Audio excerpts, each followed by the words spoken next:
Hello again, everybody. It is I, Nelson Moses Lassiter, and we're now down to we're at episode 4 for the after it drops behind the scenes commentary of single record, and let's just dive into it. So this is what we have. We have DJ Busy Beats and Aaron in this scene. It's kind of like now that the stakes have been raised and they know what they're up against. You have Aaron and Busy in the studio trying to make that hit record. You kind of see over there you have the gold record for Philly on Fire, and it's kind of like their claim to fame because it helped put Busy on the map as well. So they're in the studio, things aren't working, their vibe isn't there, they're too much in their heads, the pressure is there, Aaron's not there, and he just kind of like makes this joke about Gilly the Kid and Lil Wayne and stuff like that, just because he's got this idea of like what he sees as an artist, someone who writes his own stuff, produces his own stuff, and has no scandal, no drama, no he say she say about it. So that's not a dig at Lil Wayne or anything like that. It's just kind of reflecting again how Aaron himself is just some type of he has this idea of what he wants to be, yet he's not actually being that. And Busy is kind of just getting frustrated at the entire thing because he's like trying to help him out and it's just not working.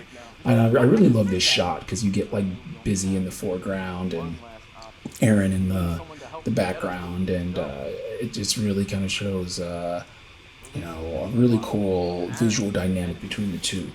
So Busy now realizes he's only got one other option, and it's a gamble. And this is kind of where he reaches out to Harmon to see if Harmon would be interested in working with Aaron.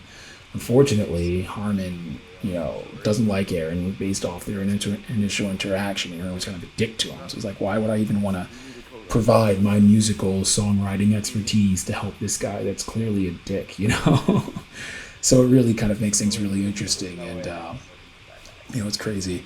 I will say another thing, shout out to the stylist again, Ani Hova, because I gotta say, like, everything that Busy wears from, like, his I Have Faith in Music shirts and just, like, all of his styles, like, I really, really like it. Secretly, I kind of like it more than Aaron's style in the show. Every time, we'd show up to set and I saw a new outfit for Busy, I'm like, fuck, why can't I be wearing that?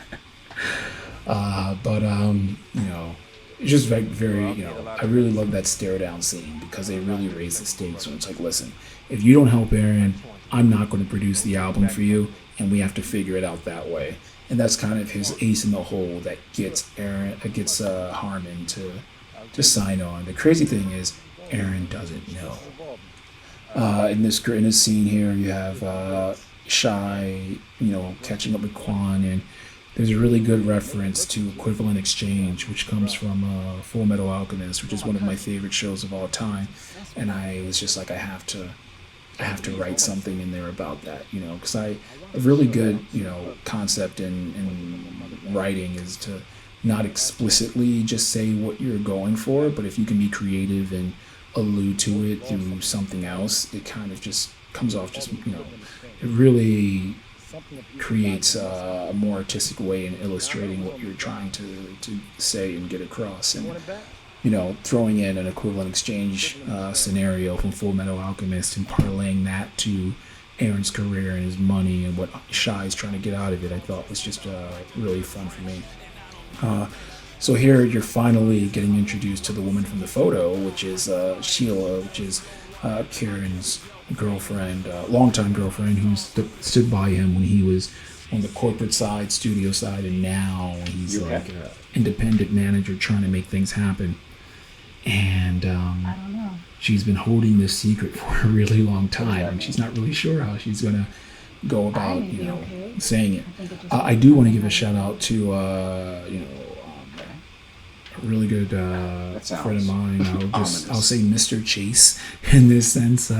He was, really great in providing first I wasn't feeling too well, and I apartment in which we shot in New York, and it's very, very, very New York in the sense it's got the fire escapes and all of that. You can kind of tell it's raining outside at the same time, which was just like a great effect that we didn't even anticipate, especially for the bombshell that she's about to drop, that she's pregnant. And Karen, Wow. I mean, it's just kind of like, I couldn't even. He did this in one take, and I was just kind of like, his entire reaction where he's like laughing, and then just like his face just goes to stone. Every time I look at it, I just laugh, because it's like, I remember being there on set and watching that happen, and just like, okay, yeah, I believe that. I believe your reaction to all of this. But yeah, so this is kind of him just saying, like, I'm not opposed to having children. I think having children is a great thing. I want to have kids. But like, are we in a position to have kids right now with all that's going on and all that we're working on? And it's a challenge. And I think Sheila, I don't she's know just kind of like, how we can afford that. I understand all that you're saying, but like, this is not exactly what I was expecting. I was expecting you to say, let's figure this out, we'll make it work. Instead, your response is, now is not the time. And it's just kind of like, how does one react to that when someone's like, I do want to have children, but now is not the time for us to have kids, and you're the one that's like carrying the child, It's a lot.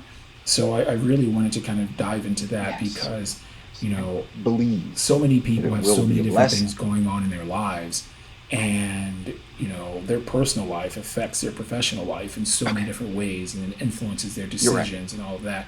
So I really wanted to dive into we're having a baby, how their decisions are influenced, and what really happens after that, and where things go, and it it really kind of like set the pace for things. So the stakes are now getting higher and higher. So I'll see you in the next episode, and thank you for watching / listening.